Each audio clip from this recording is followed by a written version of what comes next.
Bismillahirrahmanirrahim. Assalamualaikum warahmatullahi wabarakatuh. Bismillah, alhamdulillah, wassalatu wassalamu ala habibillah Sayyidina Muhammad ibn Abdillah wa ala alihi wa sahbihi wa mawala. Subhanaka la ilma lana illa ma 'allamtana innaka antal alimul hakim. ولا حول ولا قوة إلا بالله العلي العظيم. اللهم رب اشرح لنا صدورنا ويسر لنا أمورنا واحلل عقدة من ألسنتنا يفقه أقوالنا. اللهم فقهنا في الدين وعلمنا التأويل. اللهم ألهمنا مراشد أمورنا وأعذنا من شرور أنفسنا برحمتك يا رب العالمين والحمد لله رب العالمين. Ahlan kepada sahabat-sahabat semua, sabahun nur, sabahul khair. Selamat pagi, salam pertemuan dalam Hayati Quran siri yang ke-673 bersama dengan saya Umar Aziz, di mana setiap pagi kita berkongsi satu ayat daripada Al-Quran yang boleh kita ambil ibrah dan pengajaran untuk kita bawa dalam kehidupan seharian. Mudah-mudahan kita menjadi hamba yang lebih baik, lebih patuh, lebih taat kepada perintah Allah Subhanahu wa taala. Ahlan kepada sahabat-sahabat semua. Saya nampak diorang komen TikTok ada Azaz, terima kasih banyak-banyak Azaz, Siti Haja, Urali serta Salmah dan juga Rohani Ibrahim. Di FB pula ahlan As-Sulaimi, Mayasari, Qanaah, Imsyiah, Safia Sapian, Bunga Lawang, Wan Muhammad Suid, Jamila Ihsan, Mayasari, Kamiza Muhammad Amil, kemudian Bunga Lawang, terima kasih banyak-banyak, jazakillah khairah Kak Jamilah, Jura Azlin Sofian, kemudian Salihaha, Habibah Suib, Asia Hussein dan juga semua sahabat-sahabat yang lain. Mohon jasa baik sahabat-sahabat untuk kita sama-sama perbetulkan dahulu niat. Moga-moga apa jua yang kita lakukan adalah kerana Allah Subhanahu wa taala. Nawaitu ta'alluma wa ta'lim wa tadhakkura wa tadhkir wa naf'a والانتفاع والإفادة والاستفادة والحث على التمسك بكتاب الله وسنة رسول الله صلى الله عليه وسلم والدعاء إلى الهدى والدلالة على الخير ابتغاء وجه الله ومرضاته وقربه وثوابه. آمين آمين يا رب العالمين. Ahlan kepada semua, mohon jasa baik untuk bantu share, bantu untuk kongsi, bantu untuk sebar luas. Mudah-mudahan lebih ramai yang beroleh manfaat insya-Allah. Lalu pada pagi ini kita telah tiba pada ayat yang ke-63. Ayat yang ke-63 daripada surah yang ke-8 Al-Anfal, muka surat 185. Saya minta jasa baik sahabat-sahabat yang ada Al-Quran untuk buka Al-Quran, iaitu pada ayat 63 surah yang ke-8 Al-Anfal, muka surat 185. Kalau tak ada Al-Quran ataupun tengah memandu tak mengapa. Buat yang ada Al-Quran, mohon jasa baik untuk buka Al-Quran. Maka jom kita lihat pada ayat 63 ini. Kita nak baca dulu. Seperti biasa kita nak baca dulu, kerana setiap patah huruf Al-Quran ada pahala dan ganjaran. Bukan sedikit, bahkan Allah lipat kali ganda. Maka kita nak baca dulu ayat yang ke-63 ini. Mohon sahabat-sahabat bantu catat di ruangan komen, memudahkan yang akan join kemudian. A'udzu billahi minasy syaithanir rajim. Bismillahirrahmanirrahim. Wa alafa baina qulubihim law anfaqta ma fil ardi jami'an ma alafta baina qulubihim ولكن الله ألف بينهم إنه عزيز حكيم صدق الله العظيم. Maka kita telah baca Dan seperti biasa yang kita nak lihat dahulu selepas daripada kita baca adalah ringkasan daripada ayat yang ke-63 ini. Apakah ringkasan pada ayat yang ke-63 ini? Maka dalam tafsir Al-Wasit disebutkan, bayyana subhanahu, Allah Subhanahu wa ta'ala menerangkan sebahagian daripada nikmat besar kurniaan Allah kepada Nabi sallallahu alaihi wasallam berbentuk penyatuan yang ada di kalangan para sahabat Nabi sallallahu alaihi wasallam. Maka ayat yang ke-63 menyebut tentang penyatuan, bagaimana bersatunya pada waktu itu, bagaimana mereka tidak berpecah belah para sahabat Nabi sallallahu alaihi wasallam. Dan ini satu nikmat yang besar. Kalau kita lihat pada kebanyakan negara, bahkan terutamanya negara Islam, bagaimana telah berpecahnya umat Islam kepada begitu banyak pecahan, terlalu banyak pecahan. Bahkan tak perlu tengok jauh, kadangkala di dalam adik-beradik pun pada waktu itu adanya perpecahan. Dan kita dah baca pada ayat yang ke-46 daripada surah yang sama, Al-Anfal ayat 46, di mana Allah ingatkan wala tanaza'u, dan janganlah kamu berselisih, berpecah belah. Sebab bila manusia itu berselisih, berpecah belah, apa yang berlaku? Wa tadhhaba rihukum, akan hilanglah segala kekuatan kamu. Fatafshalu, akan menjadi lemah dan akan hilanglah segala kekuatan. Maka sebab itu perpecahan hanya akan membawa kepada kebinasaan. Namun bukan senang pada waktu itu untuk menyatukan, untuk pada waktu itu mewujudkan perpaduan di antara manusia. Maka Allah sedang mengingatkan Nabi SAW tentang nikmat Allah yang besar pada ayat yang ke-63, di mana Allah menjadikan para sahabat radhiyallahu anhum sebagai umat yang bersatu, dan pada waktu itu hati mereka bersatu. Maka ini ringkasan. Apakah ringkasan ayat 63 kalau nak tulis? Menceritakan tentang nikmat Allah yang besar yang Allah kurniakan kepada baginda Nabi sallallahu alaihi wasallam, iaitu penyatuan para sahabat radhiyallahu taala anhum. Okey, seperti biasa selepas daripada ringkasan kita nak melihat kepada kaitan. Maka di sini dalam tafsir Al-Wasit disebut, selepas Allah menyebut pada ayat 62, pada penghujung ayat 62, kalau kita tengok penghujung ayat yang ke-62, firman Allah, huwallazi, Allah lah zat yang ayyadaka, telah menguatkan kamu, binasrihi, dengan pertolongannya. Lalu Allah kuatkan Nabi dengan pertolongan daripada Allah. Dan yang kedua Allah highlightkan wabil mu'minin, dan Allah telah kuatkan Nabi SAW dengan orang-orang yang beriman. Maka di sini disebut Nabi SAW diperkuatkan dengan orang-orang beriman. Maka itu ayat yang sebelum ni, ayat 62. Maka apa kaitan dengan ayat 63? Maka pada waktu itu disebutkan kekuatan dan Nabi menjadi kuat dengan orang beriman apabila pada waktu itu orang beriman bersatu dan mereka tidak berpecah belah dan mereka pada waktu itu tidak bertelakah. Maka disitulah terletaknya kekuatan.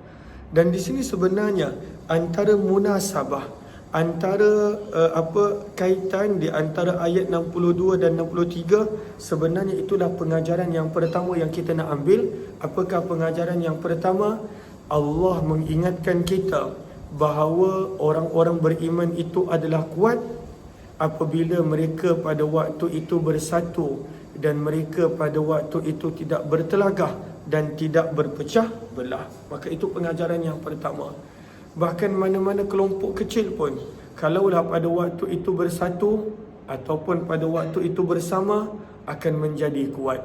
Dan mana-mana kelompok besar sekalipun, apabila bertelagah, berselisih, maka akan menjadi lemah. Maka ini adalah pengajaran yang pertama. Jom kita lihat terjemahan firman Allah Subhanahu wa taala pada ayat yang ke-63. A'udzubillahi minasyaitonirrajim. Wa allafa, dan Allah lah yang telah menyatukan.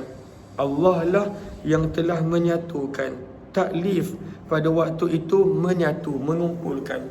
Wa allafa, dan Allah lah yang telah menyatukan. Di antara apa? Baina, di antara kulubi, hati-hati, him, mereka, iaitu para sahabat yang beriman. Allah yang menyatukan. Dan benda yang paling susah nak disatukan adalah hati-hati manusia. Nak menyatukan batu bata menjadi binaan mudah. Nak mencantumkan besi mudah. Pada waktu itu nak mencantumkan apa pun adalah mudah. Nak mencantumkan hati-hati manusia itulah yang payah. Sebab itu kadang-kadang dalam keluarga pun tidak ada penyatuan. Apatah lagi pada waktu itu dalam konteks yang lebih besar. Maka firman Allah, kita lihat terjemahan, dan Allah lah yang telah menyatukan baina, di antara qulubi, hati-hati, him, mereka, dalam kurungan para sahabat yang beriman. Firman Allah, lau, sekiranya, jika, anfaqta, kamu wahai Muhammad membelanjakan, ma, apa-apa yang, segala harta yang, fil ardi, ada di dalam bumi, jami'a, keseluruhannya.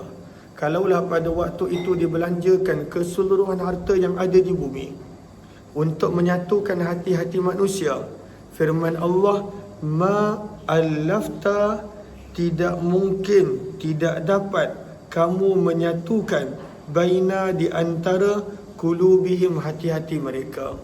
Ada orang dia sangka dia boleh satukan hati manusia dengan duit.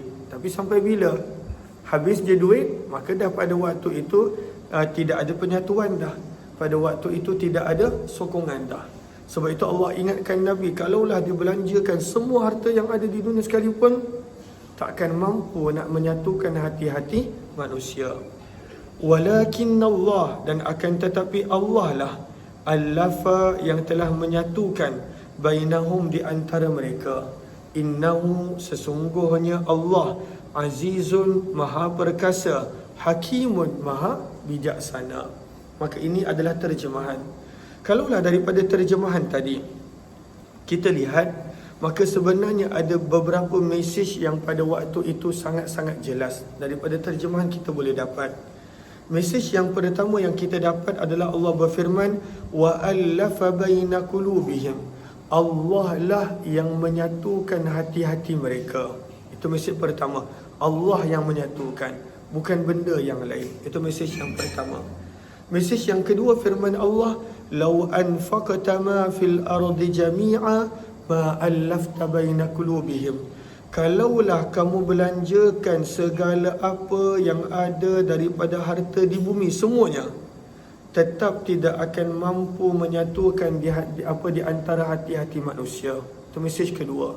Harta tak akan boleh menyatukan hati-hati manusia, banyak macam mana sekalipun, penuh bumi sekalipun harta tersebut.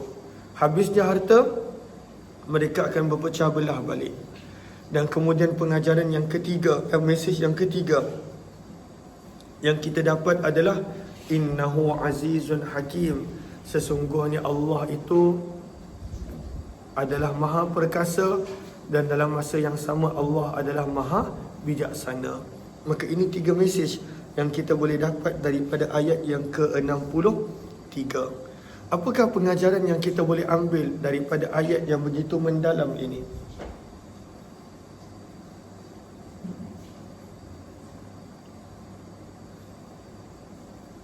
Maka Allah Subhanahu wa taala sebenarnya mengingatkan Nabi sallallahu alaihi wasallam tentang keadaan orang-orang Ansar sebelum Nabi sallallahu alaihi wasallam datang kepada mereka. Allah ingatkan Nabi. Lalu orang Ansar sebelum Nabi sallallahu alaihi wasallam datang, kita dah pernah dengar dalam sirah pun dikongsikan.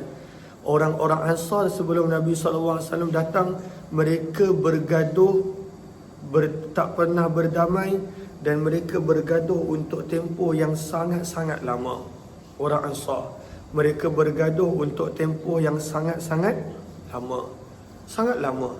Sehingga teruknya perperangan yang ada di antara mereka. Para ulama sirah menyebut sebab itu menjadikan para sahabat tidak banyak yang tua. Para sahabat Ansar Sebab yang tua daripada kalangan mereka meninggal dunia sewaktu perang. Maka yang tinggal adalah sahabat usia akhir 20-an, awal 30-an daripada kalangan Ansar. Teruk mereka perang. Dan antara peperangan yang mereka yang teruk adalah peperangan Bu'ath, Harbul Bu'ath. Maka itu adalah Allah nak mengingatkan Nabi keadaan para sahabat sebelum Nabi datang.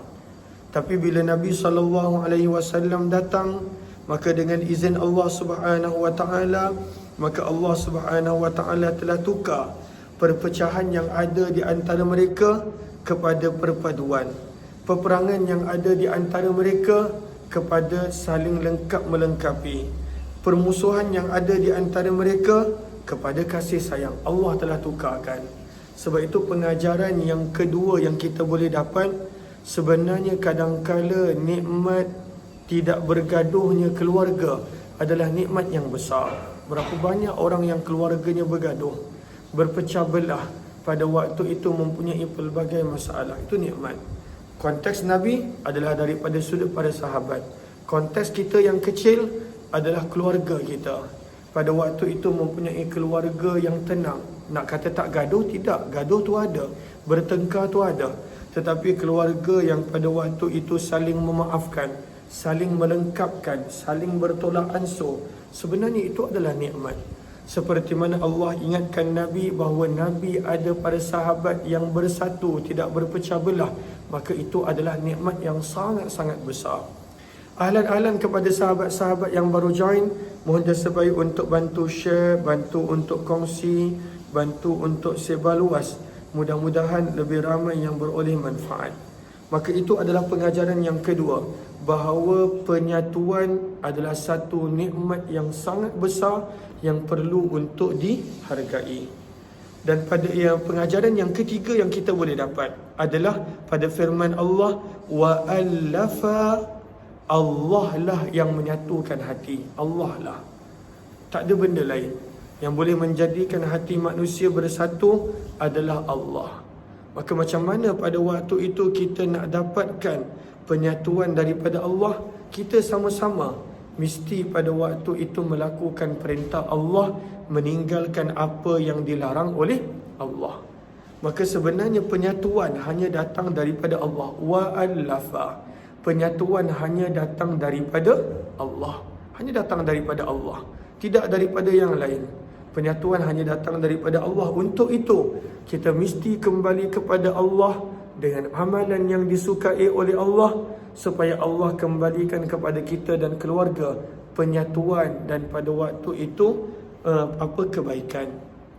Itu pengajaran yang ketiga. Pengajaran yang keempat, yang kalau kita perasan, pada waktu itu manusia yang paling susah untuk disatukan adalah hati-hati. Sebab itu pada pengajaran yang keempat kita lihat firman Allah, baina qulubihim, hati-hati. Dan hati manusia ni memang masalah. Kita tak boleh nak kontrol dia. Kita tak boleh nak paksa manusia ni ini suka pada siapa, benci kepada siapa, marah kepada siapa. Kita tak boleh. Ini adalah satu ciptaan Allah yang maha hebat. Maka sebab itu Allah mengingatkan kepada kita, nak bersatu dia bukan sekadar pada mulut. Dia bukan sekadar kita letakkan sebelah-sebelah, duduk sebelah-sebelah. Orang yang tidur satu katil pun kadang-kala pada waktu itu hati mereka berbahagi dan berpecah belah. Maka penyatuan yang sebenar-benarnya, pengajaran yang keempat, kita dapat firman Allah, baina qulubihim, adalah penyatuan daripada hati-hati manusia. Dan siapa yang kontrol hati? Allah. Yang kontrol hati adalah Allah Subhanahu Wa Taala. Maka kena kembali kepada Allah, buat perkara yang Allah suka. Maka itu pengajaran yang keempat. Pengajaran yang kelima yang kita boleh dapat, yang Allah highlightkan tadi, lau anfaqta ma fil ardi jami'a, kalaulah kamu wahai Muhammad belanjakan seluruh harta yang ada di atas muka bumi, semuanya, tetap tak boleh nak menyatukan hati-hati manusia. Maka pengajaran yang kelima yang kita boleh dapat, harta pada waktu itu bukanlah segala-galanya. Dan harta tidak boleh menyatukan hati manusia. Kalaulah kita ingat kita boleh beli penyatuan dan kita boleh pada waktu itu dengan harta memberikan kebersamaan, perpaduan, maka sebenarnya tak boleh.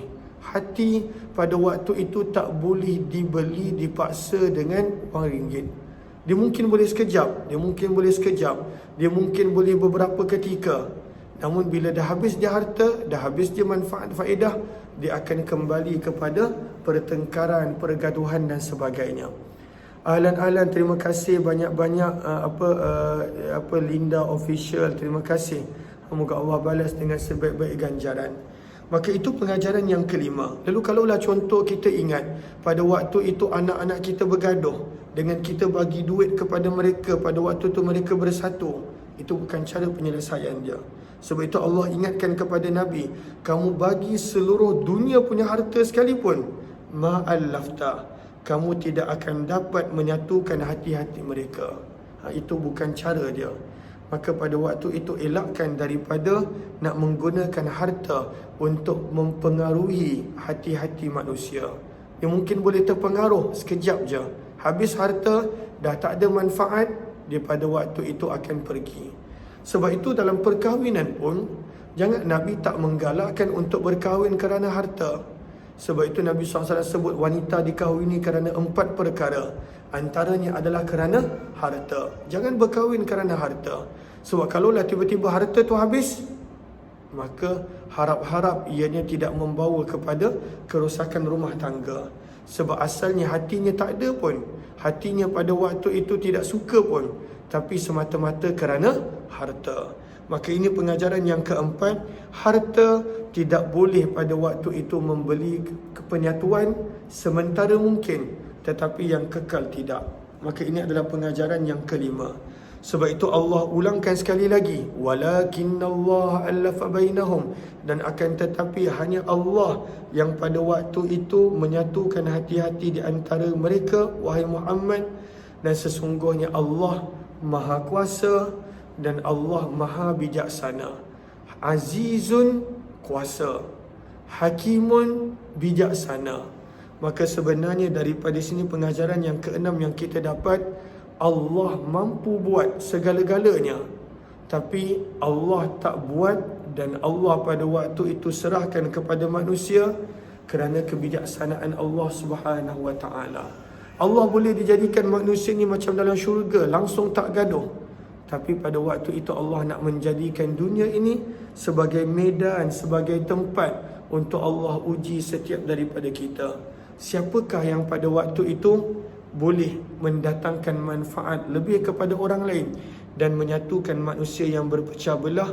Sebab itu zaman kita kadang-kala kita lihat banyak orang suka untuk menjadikan orang lain berpecah belah dengan kata-kata dia, dengan apa yang dia share dan kongsi. Padahal sepatutnya kita kena ingat, kita kena menyatukan, bukan membawa kepada perbalahan, perpecahan dan sebagainya. Ini secara ringkas insya-Allah, mudah-mudahan adanya manfaat. Terima kasih kepada semua. Apa yang baik daripada Allah Subhanahu Wa Taala, yang tidak daripada kelemahan diri serta kekurangan ilmu. Wabillahi taufiq wal hidayah. Assalamualaikum warahmatullahi wabarakatuh. Mudah-mudahan insya-Allah, minta maaf habis awal sedikit sebab ada urusan yang perlu diselesaikan sebentar. Jumpa lagi insya-Allah. Terima kasih.